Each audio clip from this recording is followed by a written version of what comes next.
menjaga asa lolos ke Piala Dunia 2026, Timnas Indonesia membutuhkan kemenangan saat melawan Bahrain Kamis besok di Bahrain National Stadium. Sama-sama berada di grup C, saat ini Indonesia berada di peringkat keempat dengan total 2 poin, sementara Bahrain berada di peringkat ketiga dengan total 4 poin. Selengkapnya kita bahas malam hari ini bersama pengamat sepak bola Moses Sousa. Malam Bang Moses. Selamat malam Mbak Audrey, apa kabar? Baik Bang Moses, ini kabarnya sama-sama baik kan ya pasti Bang Moses ya. Tapi ini menghadapi Bahrain nih 2 hari lagi nih. Ini kita harus deg-degan gak sih atau udah pasti nih Indonesia menang nih Mas? Ya kalau kita bisa jadi deg-degan ya, saya juga deg-degan, Mbak Audrey deg-degan, penggemar pencinta sepak bola Indonesia, Timnas Garuda juga deg-degan. Tapi kalau kita lihat tadi VT-nya, liputannya ya, pemain-pemain tuh kelihatan enjoy ya, antusias, kemudian Egy Maulana juga bilang ceria seperti itu ya. Jadi saya pikir ya mereka punya misi yang kuat ya, tekad yang kuat untuk bisa mengambil poin di Bahrain. Kita doakan saja yang pasti. Ini dengan tenang-tenang begitu ya, kemudian juga senyum sumringah dari para pemain timnas. Ini apa karena ada pemain naturalisasi baru nih yang mengisi kekuatan baru timnas kita? Ya, saya pikir itu salah satu faktor ya. Artinya ada penebalan kekuatan, terutama di sektor belakang yang memang sejauh ini adalah lini yang raportnya bagus ya. Permainannya juga bagus, dan ditambah satu di sektor depan ya, di sektor penyerang sayap, Leonardo Rangers. Tapi terlepas dari itu saya pikir memang suasana tim berkat support ya, support sistem yang luar biasa dari federasi kemudian pemerintah, ini membuat siapapun yang berada di timnas ya, siapapun itu sekuat, kemudian juga official itu pasti merasa happy gitu, merasa optimis. Dan itu lagi-lagi tadi saya melihat senyum-senyum aja gitu, diperlihatkan di liputan yang sudah Kompas tayangan tadi. Jadi artinya kalau misalnya waktu dulu kita pernah kalah 10-0 ya ini ya saat lawan Bahrain, ini tidak berdampak nih pada penampilan timnas Kamis besok? Ya Mbak Audrey, kita kalah 0-10 di Bahrain itu 12 tahun yang lalu ya. Jadi yang pertama itu sudah lampau, sudah 12 tahun yang lalu, dan situasinya jelas berbeda. Ya.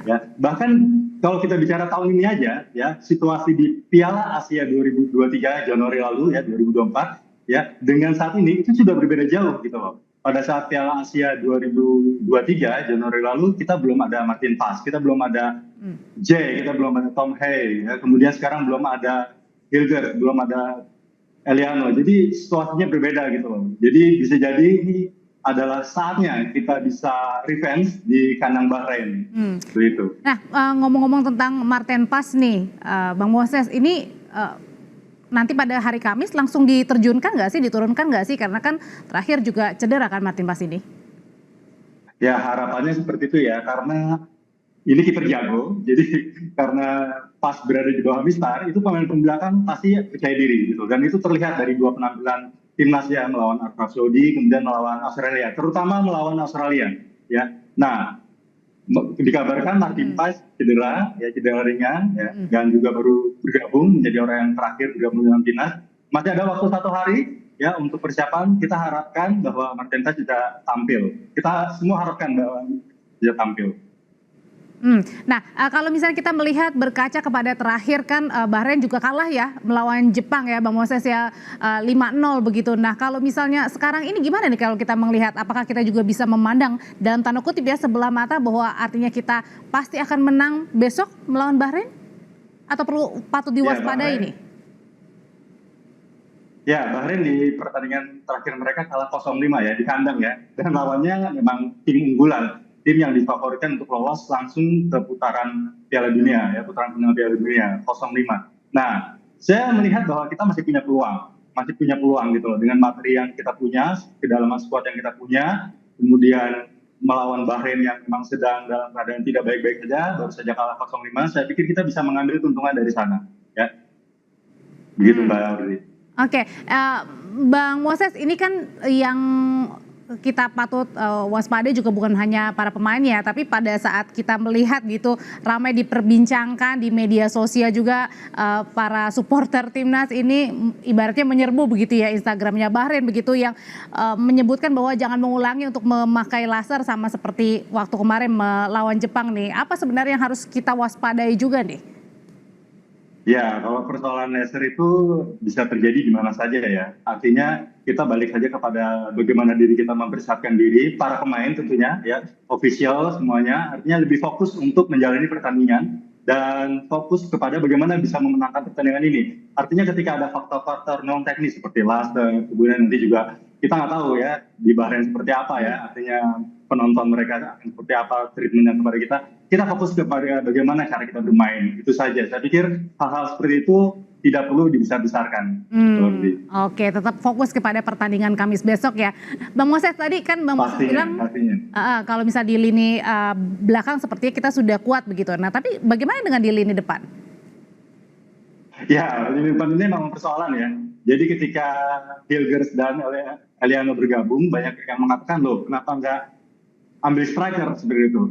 Perlu diingat bahwa kita masih banyak pertandingan di kualifikasi ini. Jadi memang kedalaman squad perlu dipertebal. Kita memang baik-baik saja sejauh ini di lini belakang ya. Kita punya 6 pemain murni ya untuk posisi bek tengah. 3 diaspora, 3 pemain lokal. 3 pemain lokal itu ada Ferrari, Rizky Ridho dan juga Wahyu Pras. Kemudian yang 3 dari diaspora ada Jay, kemudian ada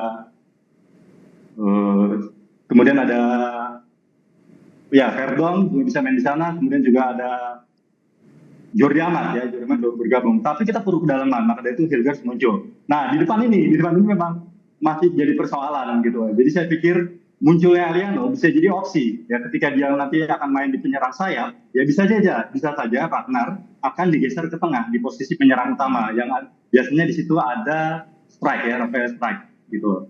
Oke, kalau dari pemain Bahrain sendiri ada nggak sih yang patut kita benar-benar waspada nih, siapa pemainnya Bang? Ya, untuk menghadapi Indonesia ini mereka memanggil pemain lama ya, pemain langganan yang tidak bermain di 2 pertandingan sebelumnya. Ada Ismail Abdul Latif ya, ini striker, ini juga perlu diwaspadai, dan juga ada pemain under 17-nya Villarreal ya, under 17-nya Villarreal ada Syed Ahmed Alwade. Ya, saya pikir ini juga harus menjadi kewaspadaan timnas ya. Artinya siapapun ya sebenarnya kalau kita bicara satu pemain ya, kita tidak perlu melihat di sana. Artinya Bahrain secara kolektif mereka bermain di kandang sendiri, ini yang harus menjadi fokus pertanyaan kita. Oke, terima kasih pengamat sepak bola Moses Sousa untuk pandangannya pada saat bersiap-siap ini Indonesia melawan Bahrain pada Kamis malam. Terima kasih Bang Moses. Selamat.